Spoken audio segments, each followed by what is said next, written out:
here we go, you guys. We do this every week. We gather as Jesus' people. We come from all over the place, man. Every type of story represented in the room. I know it. And we come to focus, to center ourselves on the person of Jesus, to remind ourselves of good news.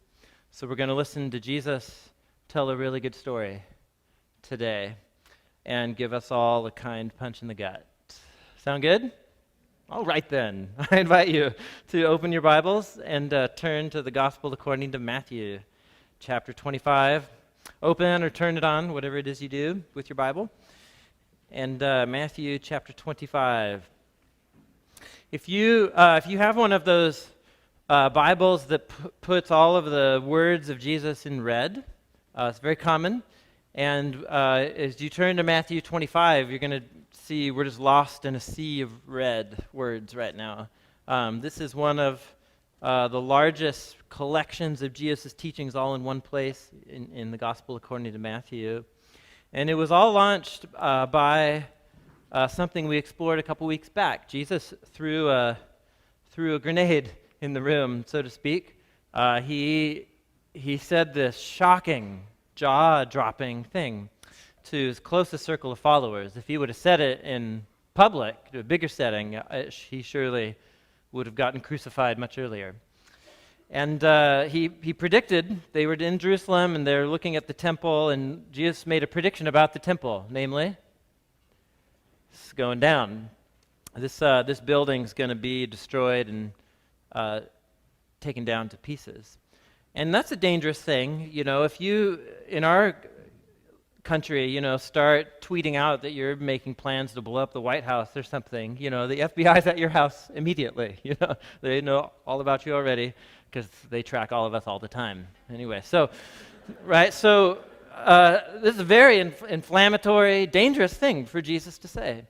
He said it within his closest circle of followers, and they have questions immediately. This was in chapter 24.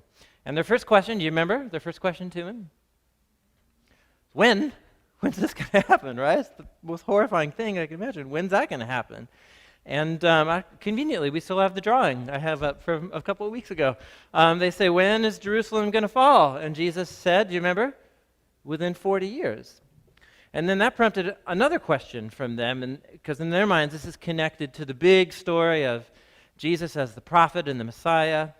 And if Jerusalem's leaders reject him, right, justice comes on Jerusalem, then where is Jesus' kingdom? Like, when's that coming? When is Jesus going to come and become king over all the nations? And they asked that question too. And then Jesus' answer to that was not 40 years, but yeah, I have no clue when that's going to go down. He just says, I don't know. The angels don't know. I don't know. Only the Father knows. And then that launched him into a whole sea of teachings and now parables and short stories where he's exploring what it means to be one of his disciples in this in-between time where he's been executed and raised from the dead. The fall of the city demonstrates his truth as a prophet. His resurrection is his exaltation as king of the world. So, to be a follower of Jesus is to have hope that his kingdom will come and his will be done here on earth as it is in heaven fully one day. And so we live with that reality begun and kick-started with what happened with Jesus, but not fully brought to its completion. And so how does Jesus want us to live in this in-between season? And it's a long one, 2,000 years and counting, right? It's a long season. And so his basic watchword is to be ready, to be prepared, right? That we cultivate this mindset of expectation that at any point Jesus' kingdom could come fully here and surprise us all. And so he started telling parables, about people who weren't ready. He told that story about the 10 young women who were invited to the wedding, but then the wedding came and they weren't ready, and too bad for 5 of them. And about this guy who was given all this responsibility by his boss, and then his boss went on a journey and came back, and he's, partying it up and squandering it all, and this bad news for him. And so now Jesus is going to explore another facet of this today. It's in chapter 25, and he's not just going to warn us to be ready, but he wants to begin to explore to us what it actually looks like to live in a constant state of readiness. Does it mean you have like bags packed by the front door all of the time? Like what does that mean? In many Christian traditions, especially those kind of given to a lot of hype and speculation about the end of the world, it can lead to a sense of expectation that makes people care less about the day-to-day life and their world, and it's all going to burn and that kind of thing. And I think Jesus is very clear that's not what he means. In his mind, to be ready and to be prepared for his kingdom to come means that every moment, every day is charged with significance, and every person you meet and every relationship, every conversation, it's all meaningful. It gives everything meaning. Because they're going to redeem this world, which means everything becomes meaningful. And so what does that look like practically? Well, he tells a short story that we're going to read today. This is a short story about the kingdom of heaven and what it's like. Verse 14 is where we're picking up in Matthew chapter 25. So again, the kingdom of heaven will be like a man going on a journey. And so he called his servants, and he entrusted his wealth to them. To one, he gave 5 bags of gold. Now, I'm reading from the New International Version, which has bags of gold, but I know there's other translations in the room. Talents. Yes, talents. Now, so this is kind of funny. So you're reading an English translation. That's wonderful. We're so grateful, right? That you don't all have to learn Greek and Hebrew or whatever. But then sometimes our translations just say like, no, I'm not going to translate that ancient word. And you're looking at one, talent. But it's confusing to us because talent is also an English word, isn't it? It means your special ability, right? So can you juggle? Can you play the piano or ride the unicycle? That's your talent or whatever. And so it's led to this kind of reading of the story where it's about Jesus passing out special abilities, and you better juggle for Jesus or else you'll go to hell or something like that. It's so no. Okay, right. So first of all, the word talent, it's a unit of money that's an ancient Greek word. So it's not the English word at all. And I hope you have a footnote or something to say this is an enormous amount of money. And Bible nerds debate, is it 1 year's worth of somebody's income? Is it 5 years or 20 years? The point is it's an enormous amount of money. Years and years, decades of someone's lifetime to earn this much money. That's the point. And the first guy, he gets how many bags of gold? That's an enormous amount of money. Just think zillions or something like that. I don't know. 5 bags, we'll go with bags of gold. To another, he gave 2 bags of gold, and to another, he gave 1 bag of gold, each according to his ability. Then the master went on his journey. Now, the man who received 5 bags of gold, he went at once, and he put his money to work, and he gained 5 bags more. It's amazing. So also, the one with 2 bags of gold, he gained 2 more. Also remarkable.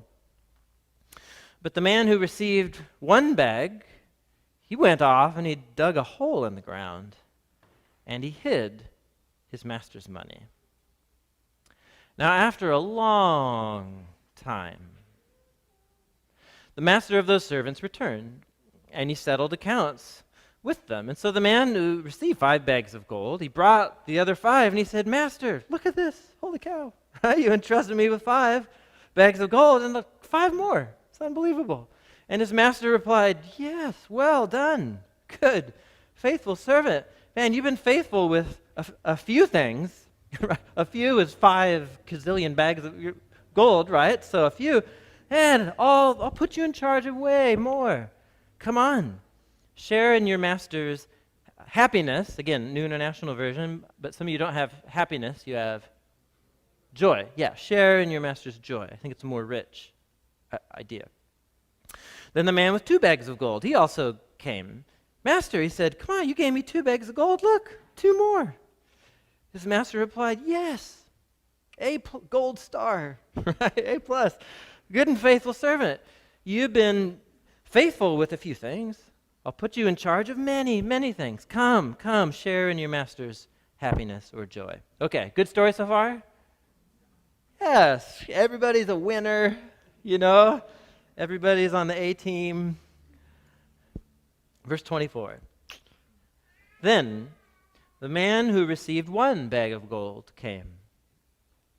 Master, he said, listen, I know that you're a really hard man. Now that's news. Right, just stop right there. We'll unpack this more. Is there anything in the parable that gives you an indication that this is a hard, merciless Scrooge of a man? Just the opposite, actually. He seems incredibly happy and generous and a great person to work for. That's just my opinion, but there we go. But for this guy, his first words out of his mouth are, listen, I know you're kind of a jerk. And here's how I know this, because you harvest where you haven't sown, and you gather where you haven't scattered seed. Listen, I was afraid, and so I went out and I hid your gold in the ground, but here it is back, what belongs to you. And so his master replied, you're a wicked, lazy servant. You knew that I harvest where I haven't sown and gather where I haven't scattered seed.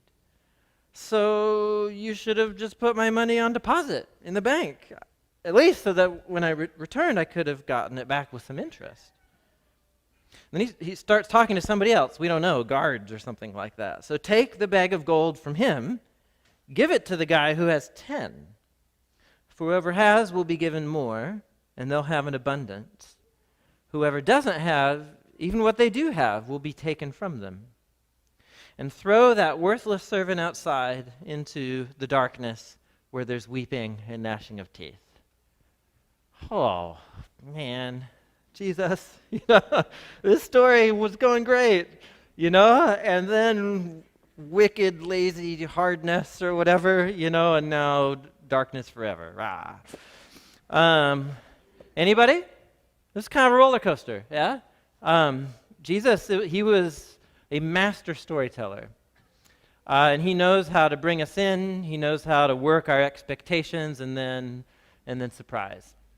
So it's a powerful story. My hunch is that maybe a number of you, if you've been followers of Jesus for a long time or whatever, you've heard the story of Jesus before. There might be some of us here who we're like, yeah, that third guy, he's the jerk, so he deserves what he gets. My hunch is that there's also undercurrent in the room, but you feel like it's not okay to voice your doubts in church or something like that. But you have real reservations about this master fellow. Because, you're thinking sheesh, you're a successful businessman. There's this guy, he's timid. Maybe he didn't have an affirming father or something. And, he's scared of taking risks. And, and now he's going to get punished forever for it. It's so intense, Maybe this guy is kind of a jerk. Now, you don't have to raise your hand if that thought occurred to you, but I know it occurred to some of you at least. So what's going on here? Well, part of this is that Jesus, he was a master at these short fictional tales that grabbed your attention, got you thinking about who God is and who he is and who you are. So he knows what he's doing, right? He's trying to mess with you. But in what way is he trying to mess with you? And I think part of our challenge with lots of the parables of Jesus is that for us, the short fictional story, that we come across, the short tales that we know in whatever TV and literature, right? Those are stories that fit with our values. And then, so our values are like tolerance, and everybody's got their hang-ups, but everybody can become a winner, that kind of thing. And this story just doesn't really work like that, does it? It's different. That's because Jesus is not an American, right? And he's not things don't always work out. And he's telling a story in a first century Jewish, Roman cultural setting. It's an honor-shame culture. It's very, very different, very different. And so before we bulldoze over this and accuse Jesus for not telling the story we would have liked him to tell, we should actually pay attention to the story he is telling. And it's full of surprises. This happens all the time to me where, it's a story that I thought I had reflected on enough, and then I all of a sudden have to talk about it in front of my church, and then I realize, oh my gosh, there's all these things I've never noticed before. And that this is such a beautiful and profound story. So here's what I want to do. I want to, kind of walk through the parable, pointing out things that Jesus is highlighting and how they transform this into a story that I didn't even see coming a month ago, when I knew that I was going to be up here teaching it. But first, this is true for all of the parables. Anytime Jesus tells a parable, which is often, he tells a lot of them. The first thing you should always be doing is who's talking to me? Jesus. This pop quiz. Who's telling a parable? You can all get this one right. No failure. Everybody's a winner in this one, right? Pop quiz. Who's telling a parable? Jesus of Nazareth. So, okay, Jesus. Is Jesus just an unreflective person who just believes, in the status quo and always thinks the masters and those in power are the good guys and the servants are the bad guys, right? Is this Jesus that we know? No, of course not. We know did Jesus pull any punches? When he saw bad leaders abusing their responsibilities, did he have any qualms about saying something about it? No. This is the same Jesus who had a heartbeat for people who got ground up by the powers that be. This is a gracious, compassionate Jesus. Right? A person that I would love to even try and be like, how gracious and compassionate he was. And so, but what was his mission? Because these stories are all about what he's doing there in Jerusalem. His mission was to announce the kingdom of God and to bring God's reign and rule into the world, first to the people of Israel, God's covenant people. And think through the story that Jesus grew up in the Hebrew Scriptures and that he believes about who God is and who Israel is. Israel, in the story of the Hebrew Scriptures, is the ultimate resourced, gifted servant, right? The God of Israel, just out of his justice and generosity, he rescues the slaves out of Egypt, and he provides for them through the wilderness, even when they're complaining and so on. He gives them all of the laws of the Torah, his justice and wisdom. He brings them into the promised land. And what was the whole point of that story? The whole point was that this covenant people of God be so shaped by their closeness to God that they become these priests to the nations. Or in God's words to Abraham, they become a blessing to the nations. New and different kinds of humans that become a blessing to all of these other humans. And that's not what happened, right? And Jesus looks at the leaders of Jerusalem of his day and the Israel of his day, and he's like, this is not what's happening at all. Israel, in Jesus' mind, has been given the ultimate set of gifts, a zillion bags of gold. And instead of becoming a blessing to the nations, what are they going to do? They're setting up to begin a rebellion against Rome. The temple, instead of being the source of God's presence and blessing, it becomes the hotbed of tribal nationalism, and the treasure in the temple treasury is going to fund a military rebellion against Rome. They're going to wage war on the nations instead of blessing them. And so think of what Jesus was doing. He's forming a new covenant people, a people who bless their enemies instead of killing them, a people who work the hardest at spreading peace, people who love their neighbor as themselves, people who will actually become the blessing to the nations that he called them to be. And so for Jesus, he's in the business of forming this new people who will come under his reign as the king and who will actually do what God made his people to do, which is to be glorious humans who reflect his image and become a blessing to others. And so Jesus, this is what he's not just going to live and die and be raised for people so they can sit back and be like, yeah, that's great. I got my ticket to the good place after I die. That's just so not the story at all of what the Bible's trying to tell us. The whole point is that humans become who God made them to become a blessing to others. And so it's in that setting that Jesus tells a story about what it's like to be a part of his kingdom and one of his disciples. And he says it's like a master who's going to go away on a journey, right? We've got this gap. Something's going to go down in 40 years, and then I don't know when the kingdom's going to come. Be ready in the meantime. And in that meantime, it's like a master who's just giving out resources to his servants. And we got 3 examples here. 5 bags of gold. Sheesh Louise. Talk about generosity, right? But not everybody gets 5. Did you see that? It's actually a really, really important detail that Jesus builds in and develops in the story here. The first guy gets 5. What's the second guy get? And what's the third guy get? And what's the principle of distribution? Each according to his ability. And this is really key. It's going to come up again, this theme, this idea. Each according to his ability. So this says something about the servant, and this says something about the master that Jesus wants to portray. So the servants, they're not the same people. Right? That should be obvious to us, but this is in the economy of Jesus' kingdom, there's no one size fits all. You all go and be like this. So there's lots of people in the kingdom with lots of different stories, lots of different backgrounds, and lots of different capabilities. And so each servant is expected to be productive to the degree that they're capable. It's very, very profound, actually, right? There's no comparing. There's just, you're you. You have your story, your abilities. Pretty sure you are fully capable of being this kind of human. Let's go with that. And what does this say about the master? I think this is the most profound. So what this says about the master is that he really knows these guys. Yeah? He has this intimate knowledge. He knows that the person with 5 is fully capable of that.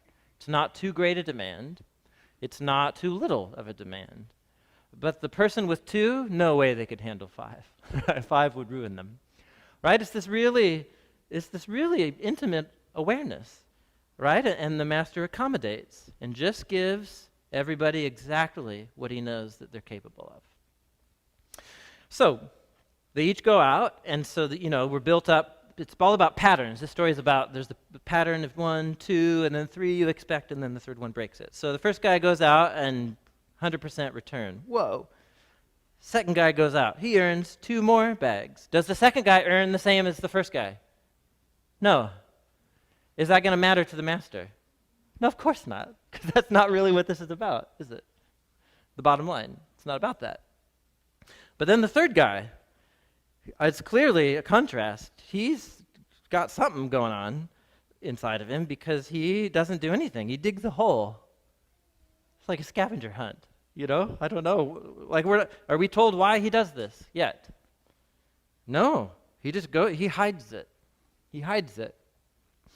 This is interesting. The word hide is used very seldom, actually, in Jesus' teachings. One of the only other times that it's used is earlier in the Sermon on the Mount, where he says, the city on the hill. You all are my followers, the city on a hill.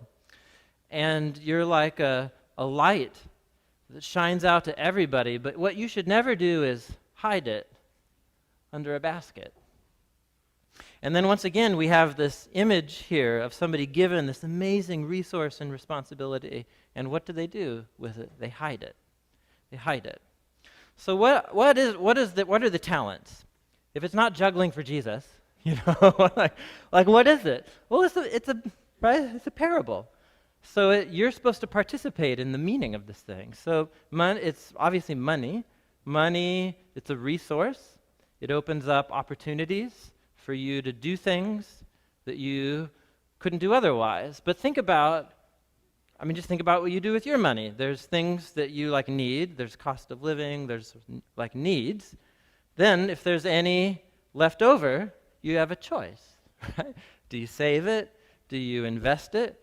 Do you give it away? Money has this way of getting to our hearts. I think Jesus said something about that once.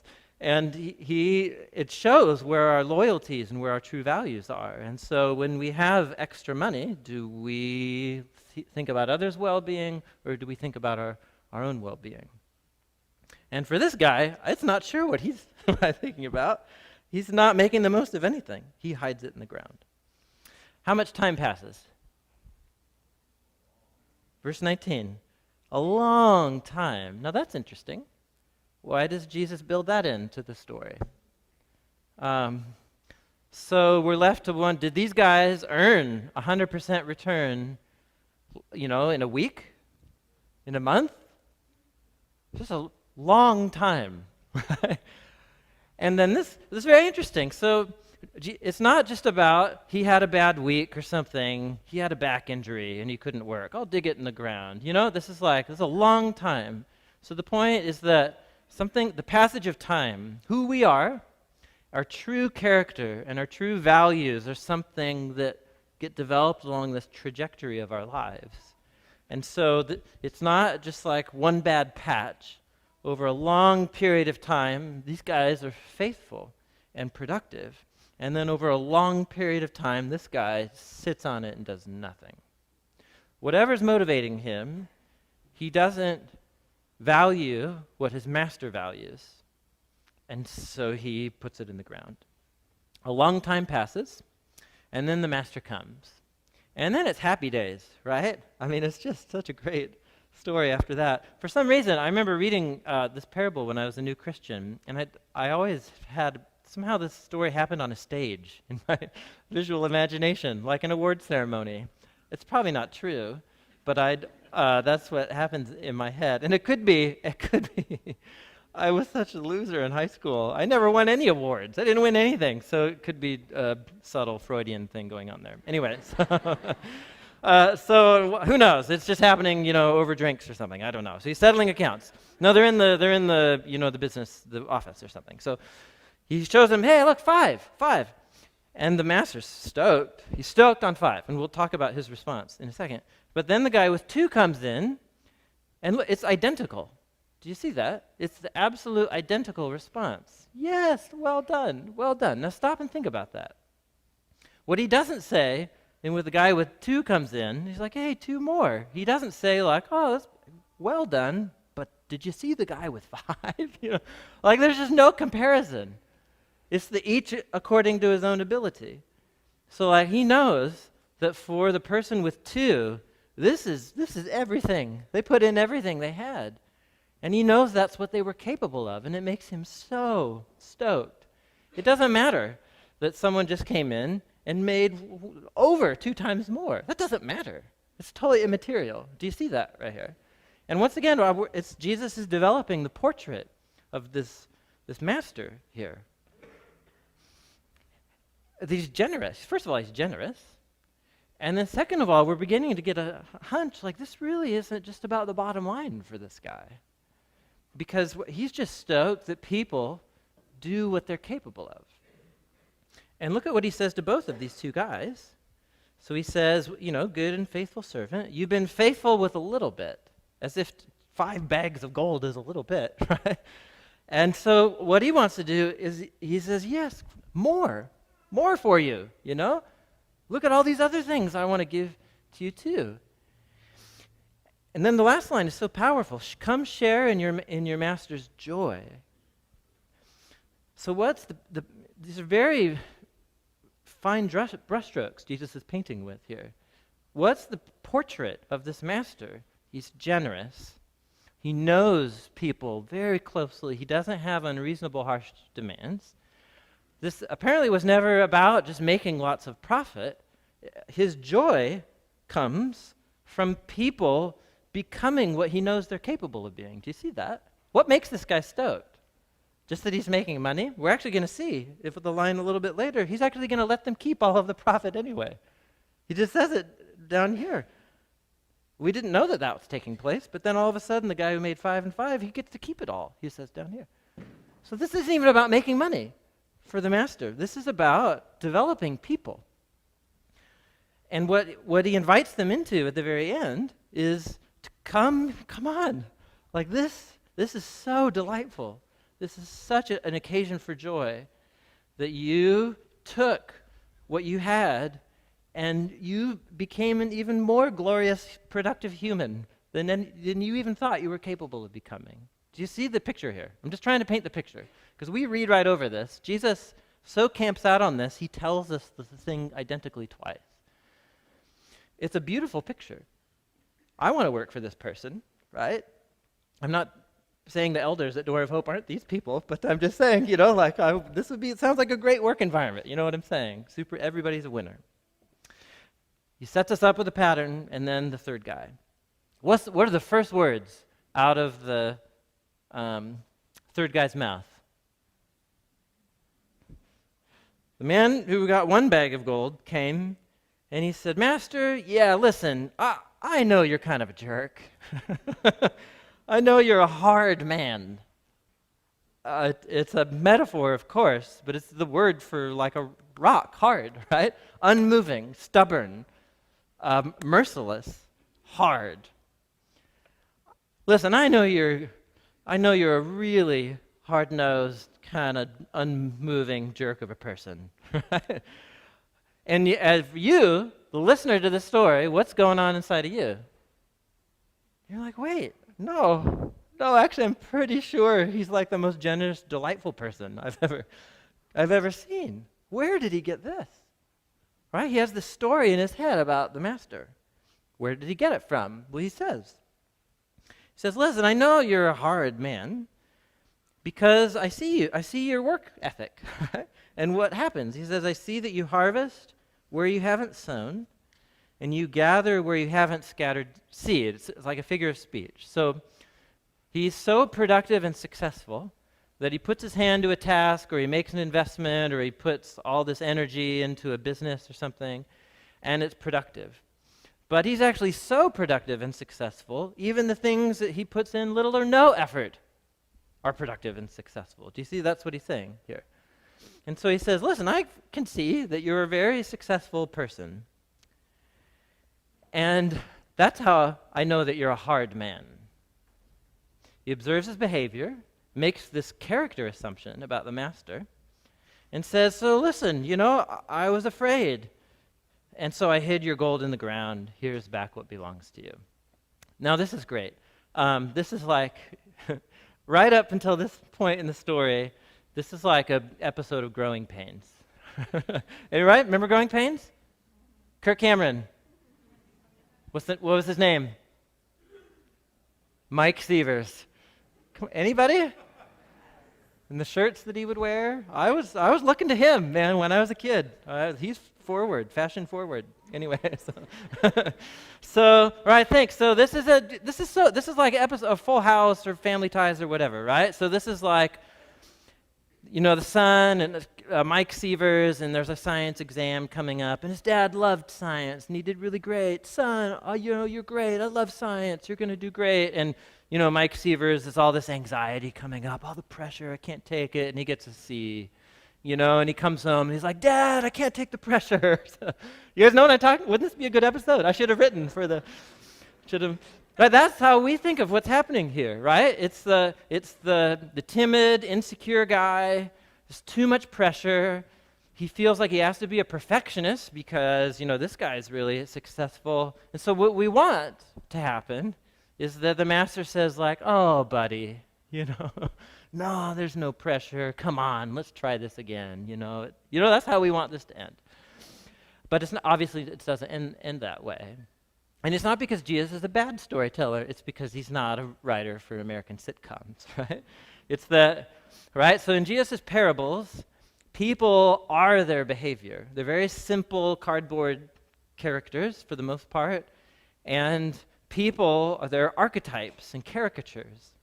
And so what this guy represents, think in Jesus' day, in an honor-shame culture, he's just been given this huge, generous gift. And by a really generous, delightful employer.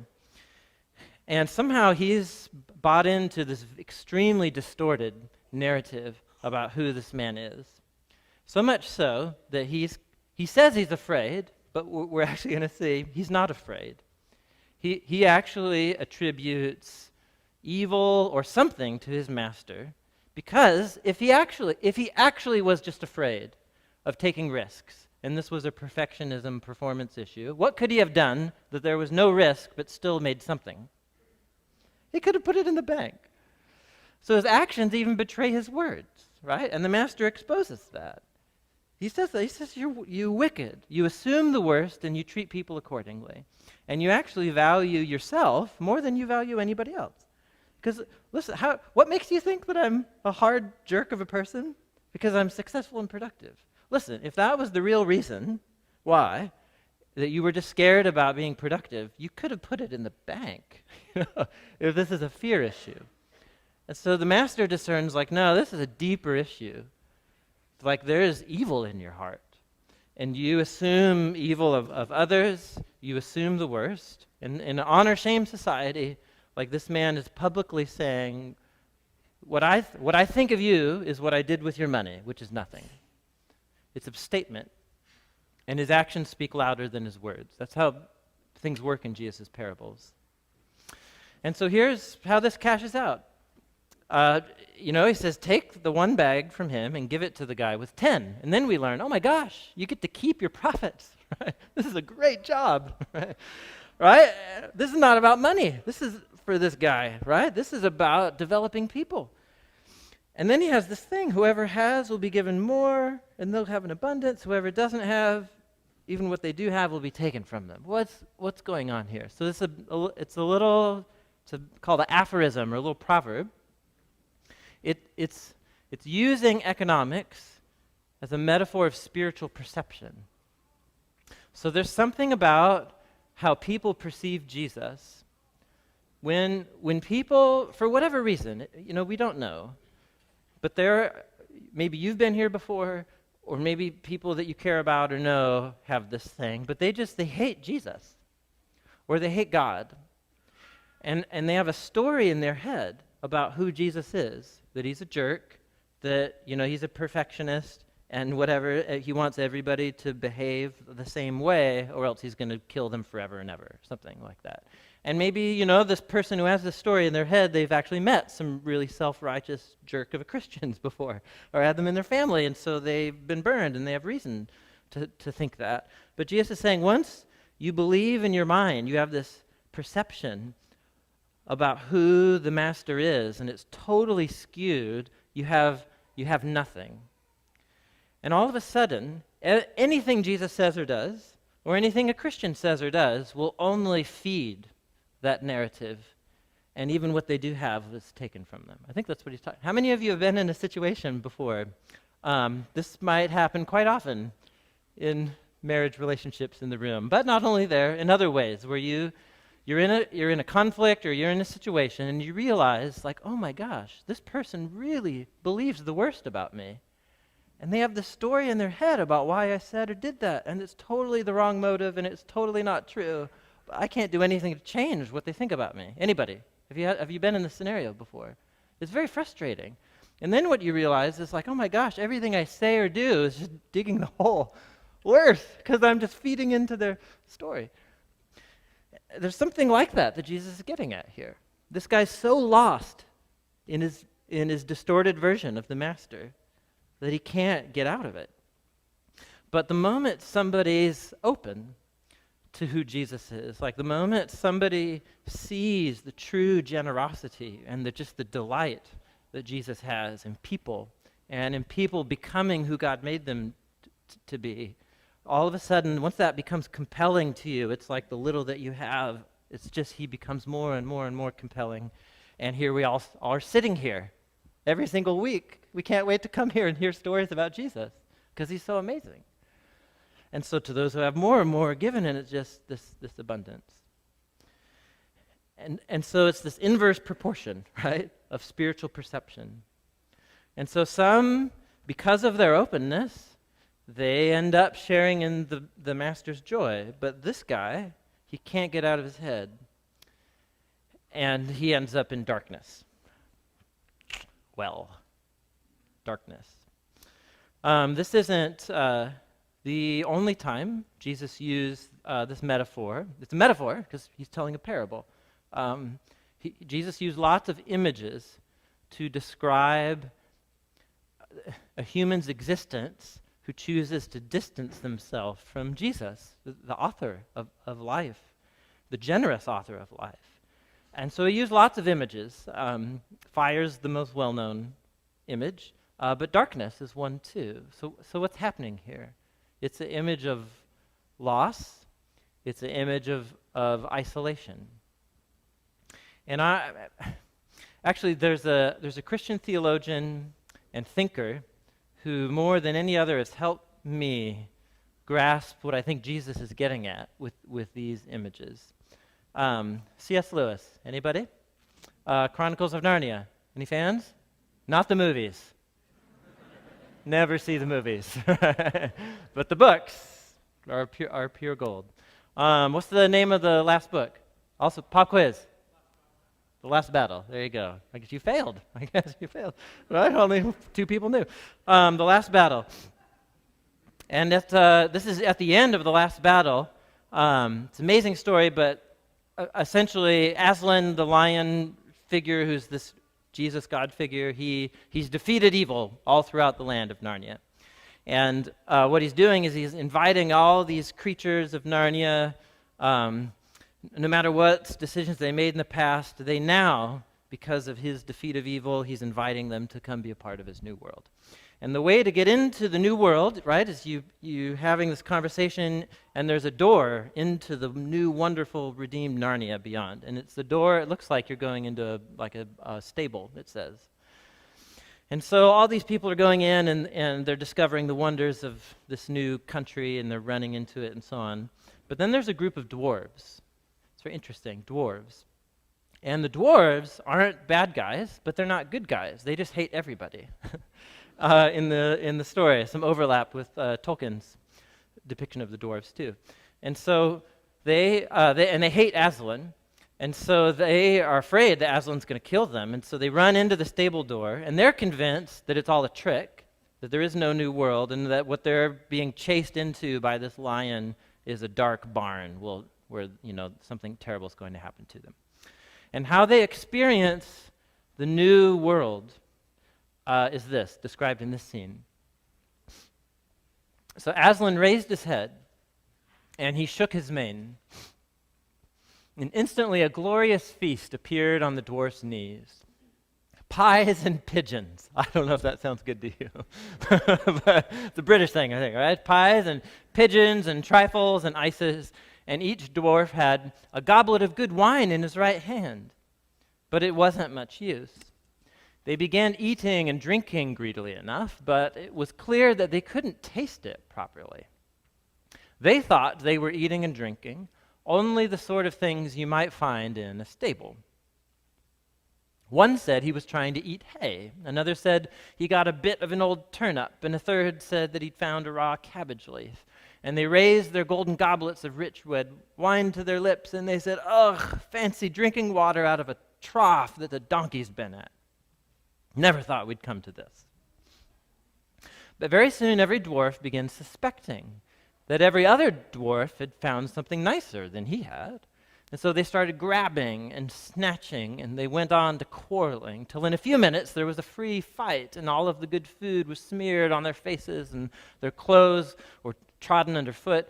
And when at last they sat down to nurse their black eyes and bleeding noses, they all said, "Well, at any rate, there's no humbug here. We haven't let anyone take us in. The dwarves are for the dwarves." "You see," Aslan said to the children, the Pevensie children, "they will not let us help them. They have chosen cunning instead of belief. Their prison is only in their minds, yet they are in that prison, and so afraid of being taken in that they cannot be taken out." Do you get it? It's very powerful. It's so profound. So what's the story? What's Jesus trying to do with the story? And this is the surprise for me. It's this contrasting portraits between people who grasp who the master is, truly, and how do they know who the master truly is? By his behavior, right? His generosity. and how he celebrates what people can become and so on. But then there's this other portrait of the master, and it's this guy's trapped in his head, and therefore it's his reality, that this guy is a jerk. He's out to get me. This is about the surprise pop quiz at the end, and I didn't do the right thing, and now here I am punished forever. And of course that's not reality, but that's his reality. And so Jesus uses this image of darkness, right, to be trapped of my own choice with a portrait of who Jesus is that's not reality. But Jesus, like, this is so true to Jesus' character, isn't it? Right? Where he gives people the dignity of choosing to respond to him. And very seldom does Jesus, like, bonk people over the head. He did it to the Apostle Paul, right? He just shocked him on the road to Emmaus. But that's not Jesus' normal way of working. It's like Jesus actually wants to activate the fully responsible decision-making humans inside of us. Because when activated by his grace, humans just become so fully themselves and alive. And this actually has nothing to do with their performance, because it doesn't matter if you produce 5, it doesn't matter if you produce 2. What matters is like grasping who the master is, and that he invites us to share in his joy and generosity, and that they become who he made them to be. So man, I don't know, I have no idea what your week was like before coming into here. This isn't just about using your special talent to, serve Jesus. This is about each of us has a life, you're a human. And you're a unique human, and you and I all have these unique resources and opportunities, and we all have people in our lives. And we can take who we are and feed the narrative that life is hard for me because God's a jerk and he's out to get me. And this is all right. And you can just see, where that goes. That just leads you to isolation and to darkness.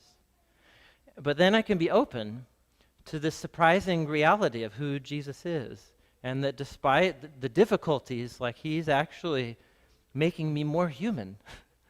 He doesn't give me anything I'm not capable of.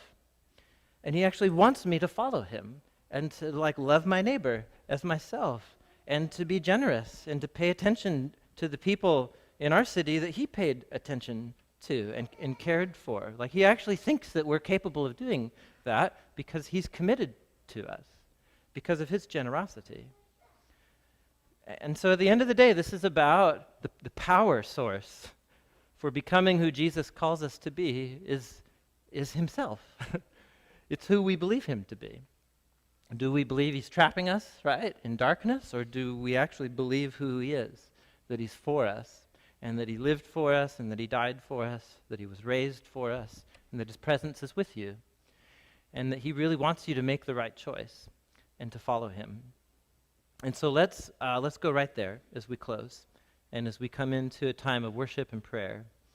As we come to take the bread and the cup, I just encourage you to get the coworker, to get the family member or the relationship, the opportunity this last week that you bailed on to love your neighbor as yourself, and to ask Jesus, what are you supposed to do about that?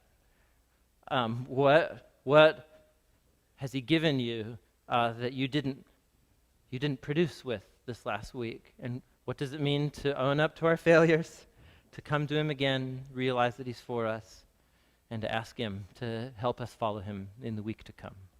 Let me close us in a word of prayer.